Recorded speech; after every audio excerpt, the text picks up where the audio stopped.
You're listening to the Travis Makes Money podcast presented by GoHighLevel.com. For a free 30-day trial of the best all-in-one digital marketing software tool on the planet, just go to GoHighLevel.com/Travis. Hey, what's going on, money makers? Welcome back to the Travis Makes Money podcast, where it's our mission to help you make more money. If you're new to the show, we release brand new conversations with unconventional money makers every single day of the week. So if you have not yet, please be sure to go to your podcast app of choice right now, hit the subscribe or follow button so you never miss an opportunity to learn how to make more money. And while you're there, if you want to leave us, a quick rating review, we'll be eternally grateful, as it really does help out the show tremendously. Today on the show, we're going to be talking about all things really entrepreneurship, real estate investing, and somewhere probably in between there as well, with my new friend, Nick Huber. Nick is an entrepreneur and real estate investor who resides out in Athens, Georgia with his wife and 3 kids. He owns somewhere.com, Bolt Storage, RE Cost Seg, and several other businesses. His real estate portfolio currently includes 68 self-storage properties covering 2 million square feet, and his portfolio of companies employs over 325 people and makes over $30 million annually. Nick enjoys golf, hunting, mountain biking, history, fishing, travel, sports, and spending time outside with his friends and family, so he's not really a busy guy. Doesn't really have much going on, but he did take the time to spend with us today to talk to all of you and me about how to make more money. So Nick, what's up, dude? Welcome to the show. Travis, thanks for having me. I got to say that 30 million though is revenue. It's not profit in my pocket. I wish it was. So yeah. Out there. Don't we all? Yeah. But yeah, man, I think generally there's a lot of stuff out there. Our circles overlap because there's a lot of stuff out there about how to spend less money, how to, save, how to invest. I like talking about how to make more. And you know what? There's all the wealthy people I know have some things in common. I think you exactly. Yeah, you gotta, success leaves clues. There's really only 2 levers to pull when it comes to getting more money in your bank account. The first one's cutting expenses. The second one's making more money. And only one of them can be done infinitely. You can't keep cutting everything all the time and expect to also enjoy life. In the meantime, you keep punting for some distant far off date that may or may not come, that you may or may not even survive to see. And you're going to wait until then to go to Hawaii instead of figuring out how to do it now. It just blows my mind. So that's the purpose behind the show. And I know that you had a lot to say about those things. Let's start in the past, bro. Tell me about how you made your first dollar ever. And then tell me about how you made your most recent dollar. Well, I was cutting it from both ends, man, because I came from an extremely frugal family. So I was very good at saving money and frankly, held me back a little bit in entrepreneurship because of my just fear to invest and spend on things that grew my company. But I started picking up and delivering boxes on a college campus in 2011. Started a company called Storage Squad, Pickup and Delivery Storage. 2 weeks after we started the business, I had $3,000 cash sitting on my bed because we picked up a lot of people's stuff for summer storage. So how old were you? 22. Okay, so you were in college solving a problem for other college students, essentially. Correct. Yep. Okay. So that business became, $2 million a year of annual revenue, only about $350K of profit. It was a hard business. 200 part-time employees running around driving box trucks in major cities. We picked up items for 7,000 students at 25 major colleges in 12 states. It was a nightmare of a business. I cut my teeth on it. I learned operations. I learned hiring. I learned delegation. I learned sales. And I learned about the ultimate form of leverage, which is hiring people to do work for you. But yeah, man, it was a business that kind of catapulted me then into 2015. I had some money in the bank and we built a storage facility from the ground up in Ithaca, New York, and spent $2.9 million on that project. We still own it. It's worth over $10 million today. It's been a total life-changing amount of money for me and my partners. And yeah, realized real quick that storage is a lot easier business than pickup and delivery storage. So we sold that company in 2020 and, really built the private equity business. Tell me about the importance of choosing the right vehicle, Nick, because there's a lot of advice that floats around on the internet. And one of those pieces of advice that I see often is the don't quit mantra. It's like, never quit, never give up. It'll work eventually. And these types of things. And while that, I understand the intent behind the advice, it's also just not true. Sometimes you're just in the wrong vehicle, and that does matter. And you have proven that. I mean, look, the entire concept of my book, The Sway Startup, is like choosing your competition and I call it being like water. you're on the top of a mountain and you got a cup of water in your hand, and you dump out that cup of water. That water is going to race down the mountain and find the path of least resistance to get to the bottom, the easiest path to the bottom. Whereas every entrepreneur I know, they feel like they need to do hard things against hard competition, when in reality, business is not a David Goggins workout or an Olympic gymnastics routine. There are no extra points for degree of difficulty. Right. So like picking your opportunity and what you're doing, and it goes into careers as well. Like pick what you're going to do pretty wisely. Like look down the hall, look at what it looks like to win that game that you're about to start playing. Yeah, it's really interesting when you start looking at these different vehicles, because the cool thing about having the show is that it's just giving me access to see what people's lifestyles are like. And the bottom line is, bro, like having a business is hard regardless of what it is. But when I see the people who are enjoying their business the most, it's typically in one of these kind of paths to least resistance type industries, or they figured out a differentiator in their competitive market that allows them to be able to hold a segment of the market better than a competitor might hold it. And it's like, look, you're going to put in the work regardless, is my point. You know what I'm saying? Like the problems are going to come regardless of what stage of business that you're at, how much revenue you're generating, or the potential scalability of the vehicle that you're in. So you may as well pick the ones that give you the most return on the hard work that you're going to put into the business anyway. One of the worst pieces of advice that I see in entrepreneurship is like, do something you're passionate about, do something you find interesting. I think that's a terrible way to go about it, because if you're operating any business at scale, you're dealing with problems, you're hiring, you're firing, you're delegating. So you might as well pick one where you're actually likely to make some money, because business without any money is damn near impossible. But when you start cash flowing and you start rolling that snowball down the hill and you're making $10,000 a month, $50,000 a month, $100,000 a month, $1 million a month, business gets infinitely easier because you can put smart people between you and your problems. So pick a business where you can win, and choose your competition. Like look out there. We got in the self-storage business because we said, okay, where are all the really dumb people making money? Where can we be average? That's a great question to ask. Yeah. Where can we be average and still win? Yeah. Yeah. Yeah. So do you want to go compete against the folks in Silicon Valley with, 20 million of venture capital funding and computer science degrees and parents in country clubs? Or do you want to compete against the person down the street who's making $2 or $3 million a year, but still has a fax machine on their desk and doesn't even have a website? Yeah. Right. All business is hard, but some are easier than others. Yeah. And by the way, those $20 million venture-backed startups that has a founding team of 4 who all have MBAs from Stanford, those companies still fail at like a 95% failure rate. So even though it seems glamorous to be in that vehicle, it's actually not, even for the people that are doing it at the highest level. So there's other ways. The most popular page on my website of all time is my list of 200 plus business ideas that are basically all bootstrappable, like have been done before, are boring. So you can go to sweatystartup.com/ideas and check that out. But yeah, man, look, it's power washing. It's cleaning something that's dirty. It's picking up something and moving it to where it needs to go. It's repairing something that's broken. And any number of niches and industries is a great place to start if you have no money, no network, and no operational chops. Like to run a business at scale, you need 3 things.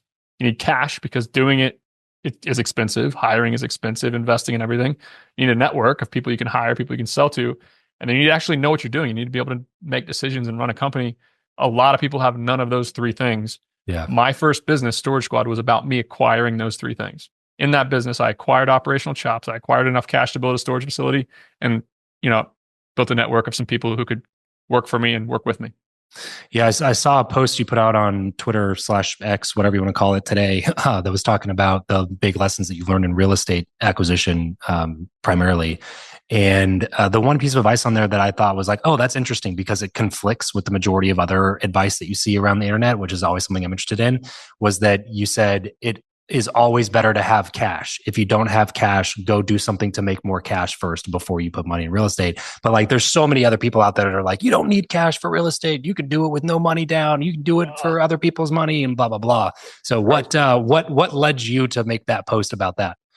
Yeah, look, there's a ton of people selling courses on how to wholesale real estate and how to get into real estate with no money down. Like, it's phenomenally risky, and real estate is the best business in the world, especially real estate private equity. I'll admit it. It's amazing. It's phenomenally capital intensive. And if you don't have the cash or options to get cash, that cash calls every single shot in this business. Yeah. The person with the cash calls the shots.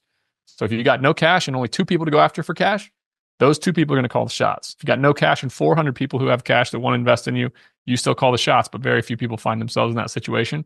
So yeah, forget real estate until you have some money, is my advice. Yeah, well, especially in this inflated interest rate environment, it's like the cost of capital is significantly higher. So deals that might have worked literally 2 years ago are deals that now just don't even pencil out because the debt service is too high and you don't have enough cash to get the deal without the debt service. Yeah. And then if you're raising money from private investors to acquire it cash because you don't have the money, then you have to convince your investors to be on board for a lower cap rate, a lower return, because it's just going to be a lower annualized return on the money if you have to use that much cash to acquire it and it's not your cash anyway. But I thought that was a super interesting take.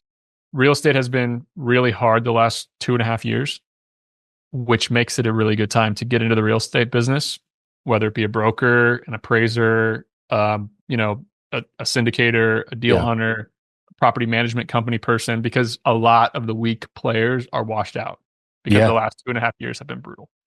Yeah, especially in the commercial space. What have you seen in self-storage specifically compared to some of these other, like, is 100% of your portfolio self-storage properties, or are you also in multifamily or other areas?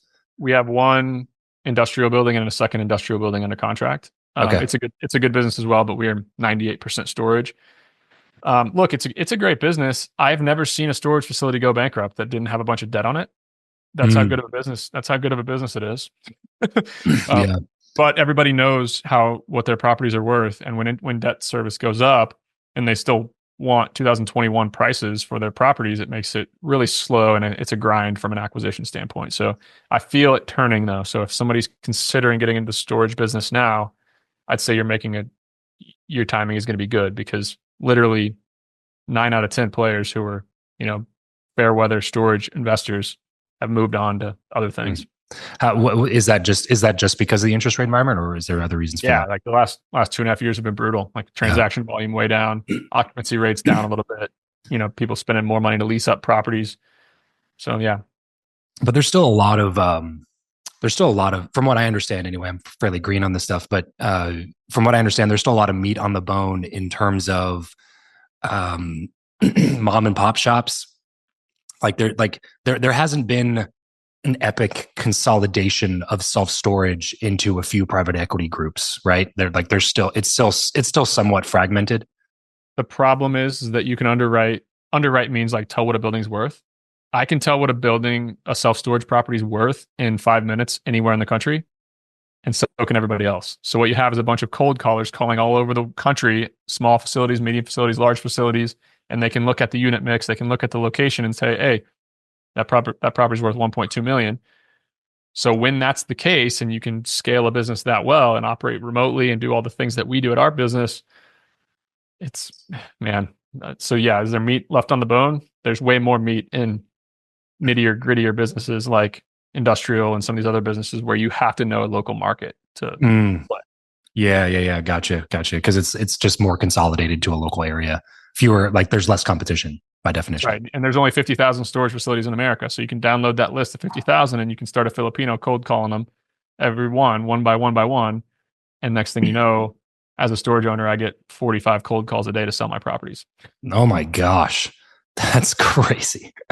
So that's something to keep in mind if you think you're just going to go, buy a mom and pop storage facility. They know what their properties are worth. Yeah. Well, that was another point in your post, is that real estate is not passive income, which is, again, what all the gurus want you to believe, because they want you to buy their $50,000 training program. But there's nothing passive about it. Oh yeah. It's a business, man. Like we have 8,000 tenants, and those tenants move in, they move out, their locks break, they run into our gate, they run into our buildings. It rains really hard, harder than it's rained in a couple of years, and several units flood. And we had funny story. We had a huge snowstorm in Erie, Pennsylvania that, collapsed part of our roof of one of our buildings because they got 4 feet of snow just after Thanksgiving. So oh no, it's not passive at all. Yeah. Well, look, again, you're going to be putting work into whatever you're doing. So this is just another way to put work into something that could potentially, at some point in the distant future, be passive if you have enough systems, processes, and good people in place to run the majority of the business. Maybe you can just step in on a couple meetings or something like that. But it's going to require a lot of work in the meantime. That's right. We have a great team that runs our properties, but I'm still involved. But yeah, when it goes well, it can go really, really well. Like we bought a property for $20 a foot in Erie, Pennsylvania, outside of Erie, another kind of small portfolio for $600,000 at auction back in 2019. It's worth $2.2 million now, and I own it with no partners. Wow. So when it goes well, it can go really, really well. I love these types of businesses too that give you some sort of security against the risk of the business with an historically proven asset class like real estate. I've noticed in this with things like self-storage, is like it's a business more than it is a real estate investment, but it's secured with the real estate investment as well. Like there's always value in the business. Like there's no version of you buying the business and it being worth zero. Like you said, like you've never seen a self-storage facility go bankrupt barring, insane debt service bills. But other than that, like you have an asset. It's also cash flowing through the business side of the asset. So like there's things like that. I've seen these like kind of like senior care facilities pop up that allow you to acquire a bunch of residential real estate, a bunch of houses, but the rents are, 6 to 8x what a market rent would be because you're renting out individual rooms and you have a, hospice care worker in there. It's like those types of businesses are super interesting to me now. It's like, how can you acquire real estate, but in a less risky way? And how can you get in business but secured by a really fortified asset class? Yeah, there's no small business in America that trades at 15 times earnings.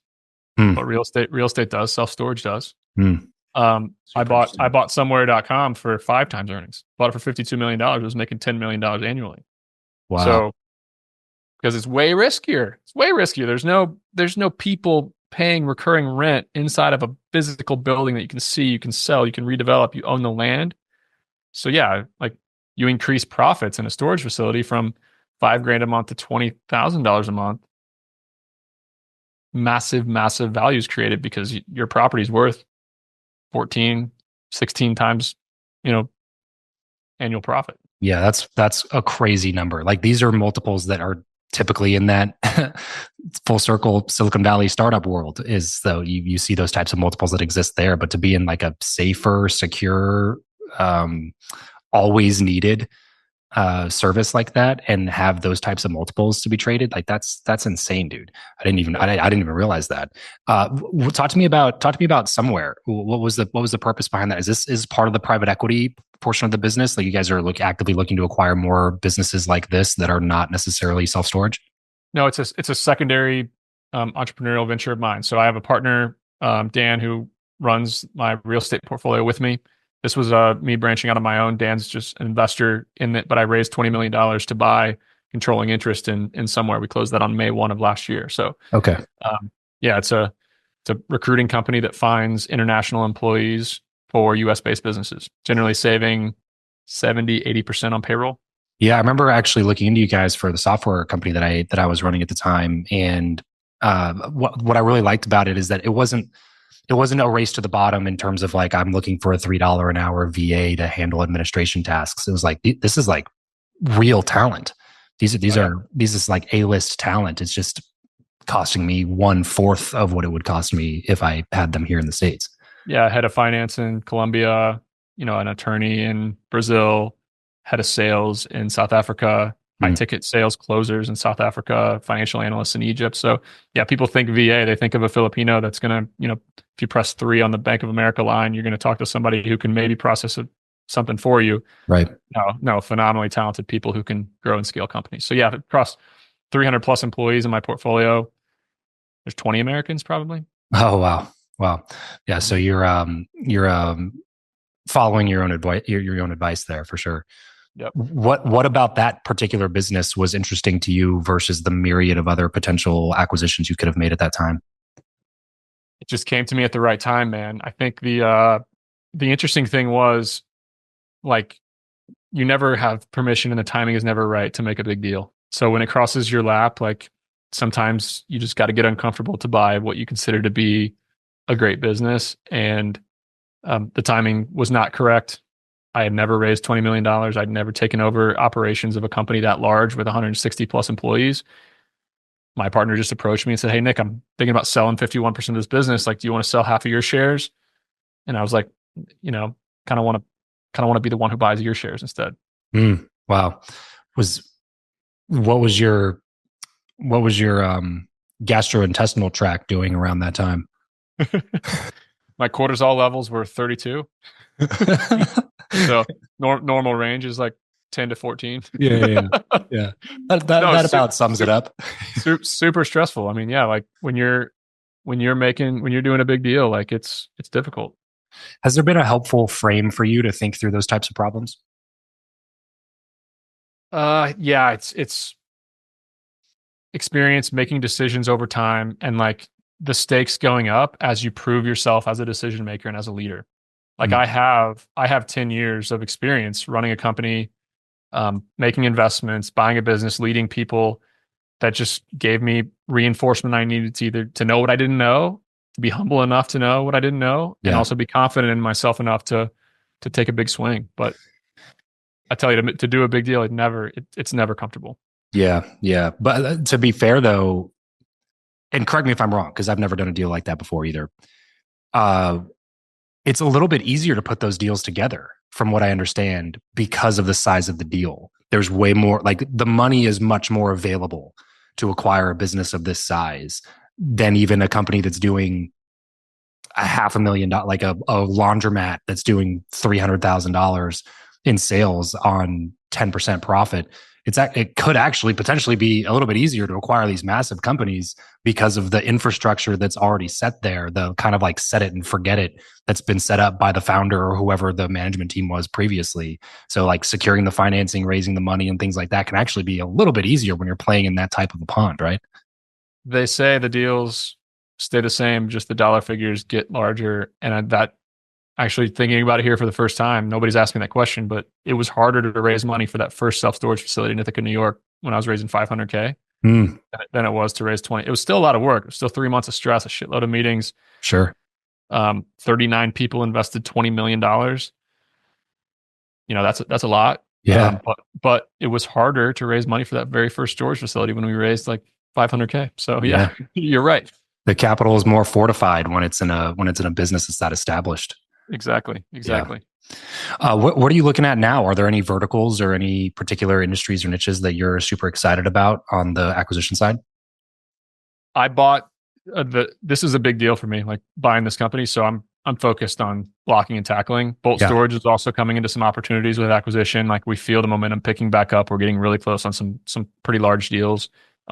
We almost got a $3 million deal under contract 3 days ago. We got outbid by maybe 25 grand at best and final. RE Cost Seg, the engineering firm, is growing like really fast. We're gonna have our first $1 million month of revenue coming up soon. So tell me a little bit more about that. Can you define what RE Cost Seg is? RE Cost Seg is a construction. It does cost segregation studies for real estate investors. We basically provide a depreciation schedule, a tax report for the deduction schedule of a building when somebody buys it. Started in 2022 with a couple partners, and yeah, it's just really flying lately. That's super interesting. So it's fee based? Yeah, we charge an average of $2,200 for somebody who buys $1 million piece of commercial real estate to go in. We break the building down and provide them a depreciation schedule, like basically a 20-page PDF that they hand to their CPA, like tell them how much they could deduct every year. And I assume this came from your own experience in difficulty of navigating the cost seg, because this is one of the biggest reasons to be investing in real estate as well, right? Is the accelerated depreciation on the properties. Yeah, I've kept running into real estate investors who just didn't know that it existed. They didn't know you could buy a building for $1 million, and when 100% bonus depreciation was here in 2022, like you get a $200,000 tax deduction year one, even though you only put $250K into the deal. Wow. So yeah, the tax advantages were massive. I was making money from all my side businesses, but since I run my real estate private equity firm, I was also, absorbing a ton of losses. So that was one of the big expenses. Every time we bought a building, damn, we got to spend another $2,000 on a cost seg, $2,000 on a cost seg, $2,000 on a cost seg. We're like, it's a pretty big bit. It's a pretty good business. Let's look at our our expenses and turn one of them into potential profit driver. This is another classic example of selling the shovel in the gold rush. Everybody else is focused on raising money and acquiring commercial real estate, but it's like, what does that person need? What's the problem that we can solve for all these people that are going out and finding these deals? People don't understand like how much business is done just inside the transaction world of commercial real estate. There's appraisals, there's inspectors, there's financing fees, there's attorneys that make bank on these deals. There's it's there's a lot of people who live basically on real estate transaction volume. Yeah, there's lots of shovels to sell, so to speak. Yeah. Yeah, if you're gonna buy $1 million deal, you're gonna have 50 grand of closing costs. Yeah, it's crazy. The seller's gonna have 50 grand too. So that's 10% of the value of the deal that goes to all of the people who have to do work to transact it. So yeah, it's a lot. I love these conversations, dude. I appreciate you coming on just because like you're actually somebody that's out there doing the thing. You're not just talking about it. You're not just selling courses, which is why I like following your stuff online. It's actually really funny. We do daily episodes on the show. And so over the last 8 weeks, I've probably done about 100 interviews, batching up episodes and stuff. And so I think I reached out to you recently on like Twitter or X or Instagram, something. I was like, hey man, we should do an episode sometime. And then like that day, your team emailed me about the interview that we already had scheduled. And I was like, oh, all right, never mind. we're already on the calendar. But I say that to say that like you're somebody whose content I actually like to follow because you give no BS advice from somebody who's in the driver's seat currently, not something that you did 20 years ago, not something that you're doing so that you can make an income from coaching or consulting. And I really appreciate that about you. You have a book as well, The Sweaty Startup. Tell me about where that came from. Yeah, look, it's a call out on Silicon Valley and like the entrepreneurship culture that we see on the internet, that you got to have a new idea, you got to raise money, you got to try to change the world. All the wealthiest people that I know started normal old fashioned businesses. So like the entire book, The Sweaty Startup, is about those businesses, how to spot those opportunities and stories of the numerous super successful people who have started it, and then the skills and, how to hire, how to delegate, how to, make decisions and all that stuff along the way. It's one of the coolest things about business, man. It's like it's a sport just like anything else, except there's no barrier. There's no talent barrier when it comes to being successful in business. You know what I mean? Like I had this conversation. Sorry, there's a part of my book that my editor wanted me to remove. It's like business is a game where you pick your competition. You have a prize at the end of the tunnel. You get to pick what the prize is too. Like, is it $1 billion tech startup or is it 30 grand a month of income from a business? For me, it was 30 grand a month. That was my number. That's all I needed to live a great life, put my kids in a good school, and order what I wanted to order when I was at a restaurant. So like 30 grand a month is the prize. Do I want to go play basketball against LeBron James or a fifth grade girl? That's exactly the exact illustration that I was going to use. I'm a big basketball fan.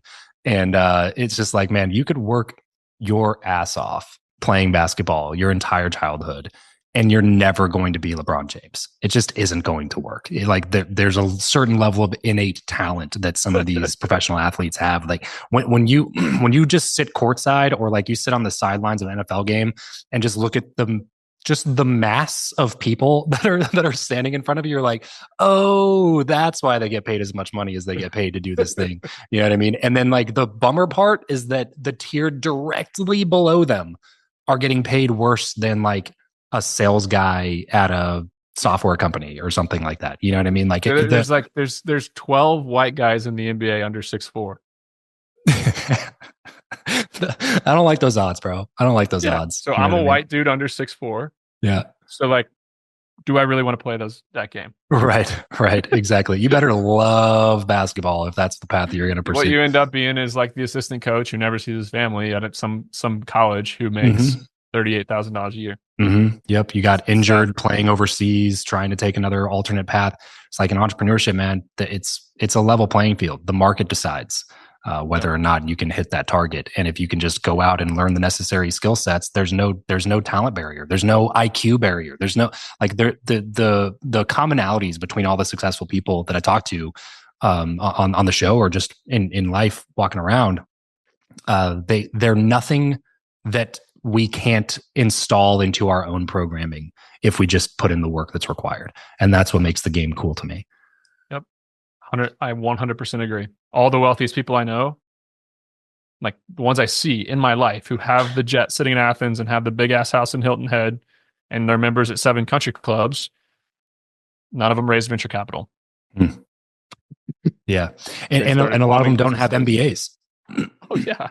I know one of them who has his secretary print out his emails and he writes the response on the email and leaves it on his desk and then goes and plays golf while she uploads and writes his email. He hasn't logged into his AOL email address in 7 years, worth hundreds of millions of dollars. Oh man, I love it. So I got to ask you this question, bro, because I know that you're out there giving some real advice. Are there any people who you see giving advice in this space who you are just like, you're just tired of seeing them like get over on people, scam people, and you're like, please stay away from these types of, even if it's not a person in particular, like this type of, person, stay away from these? Yeah, like I think business for people like you and me, it builds what I call a bullshit meter. I can walk into a lunch, I can walk into a meeting, I can hear somebody talk, I can read their their tweets, and I can just sense if something is just not quite adding up. Unfortunately, a lot of people who want to be entrepreneurs or are dreaming about entrepreneurship, they haven't developed that bullshit meter. They haven't been lied to, scammed, tried things that didn't work enough times to know like who's actually doing something and who's not. The problem is that it's not, my message is not sexy, man. Like my book is never going to sell millions of copies because I'm telling people that, hey, it takes a while to get rich. Hey, go trade your time for money first. Right. Hey, don't do real estate unless you got some cash. Hey, like this is a 10-year game or even a multi-generational game. I tell a story in my book about like a guy who's wealthy now, and everybody looks at him like, damn, what, like, man, he just, it all happened so fast for him. He's 35 years old and wealthy. Well, you rewind to the first generation, 3 generations ago, who got off the boat in New York City and worked hourly wages in New York City for a whole career to send his parents to college. His parents then worked a whole career as doctors and lawyers to send him to a different college and set him up to maybe take a risk and become an entrepreneur. And he takes a risk and becomes an entrepreneur. In the first 5 years, absolutely nothing happens. And then year 6, bang, it all happens. And everybody's looking at him like, wow, overnight success. It's overnight. A multi-generational game. So like, if you can't play that, then, and my message isn't sexy, man. So like what I hate is people getting sold the get rich quick stuff because it's so rare that Mark Zuckerberg is, one day in his dorm at Harvard and, 2 years later, leading $1 billion company. Yeah. Yeah. There's a reason that you hear about them. It's because they're that rare. Like that's so the reason they're in the zeitgeist, is because that's the sexy version of the story. It's so similar to sports, man. Like people get caught up. I'm a huge sports guy too. Love track and field, love basketball, follow baseball, have a lot of friends who play baseball. Like these guys get sucked into this dream because they see the golf, like Eric Cole, the golfer who was on the Korn Ferry Tour until he was 32 and then all of a sudden won a PGA Tour event at 35. Was making negative money for 10 years as a golfer. Like who in their right mind would make negative money for 10 years as a golfer and not go get a job? Yeah. But then he hit it. So all these other guys are 26, 27. Now I play golf with them at Athens Country Club. They were on tour at 29 years old trying to make it against all odds. Like all they had to do was like play like a gambler and realize, hey, time for me to go become an insurance salesman or a wealth manager. But no, like, so yeah, it's and that's when they're the 52-year-old club pro who can't pay their bills. Really, really hard. It's really hard. So like the Rudies and the, Gladiator movies and, the against all odd overnight success is really, really brutal.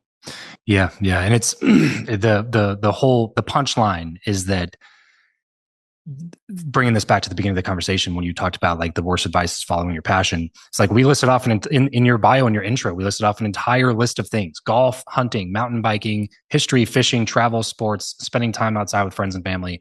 All of that stuff falls into the passion categories for you. You can still do all of the things that you want to do, is the point. You just don't have to do it being dead broke. Yeah. It's I threw my golf clubs on my jet and went and played golf with a buddy because I have a boring ass business that pays me enough money every month to do that. Yeah, right. Exactly. I don't say that to brag. I'm not going to post pictures of my airplane on social media. It's a very small jet. But like, money lets you do whatever the hell you want. Yeah. Go make some money and then do what you want. Yeah, but do it with money because it's much more fun. Yeah. That's what I tell people all the time, bro. Because like we do the show, and I get people push back and they're like, well, money isn't everything. And I was like, look, I never said it was everything. But it is everything to someone who has none of it.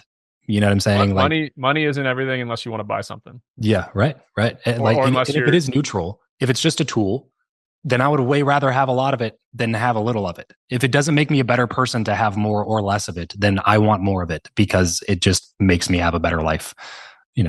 And when your family has a health issue and you just get out the check and go solve it. Mm-hmm, mm-hmm. Don't have to worry about insurance. Don't got to worry about all the other stuff that everybody else has to worry about.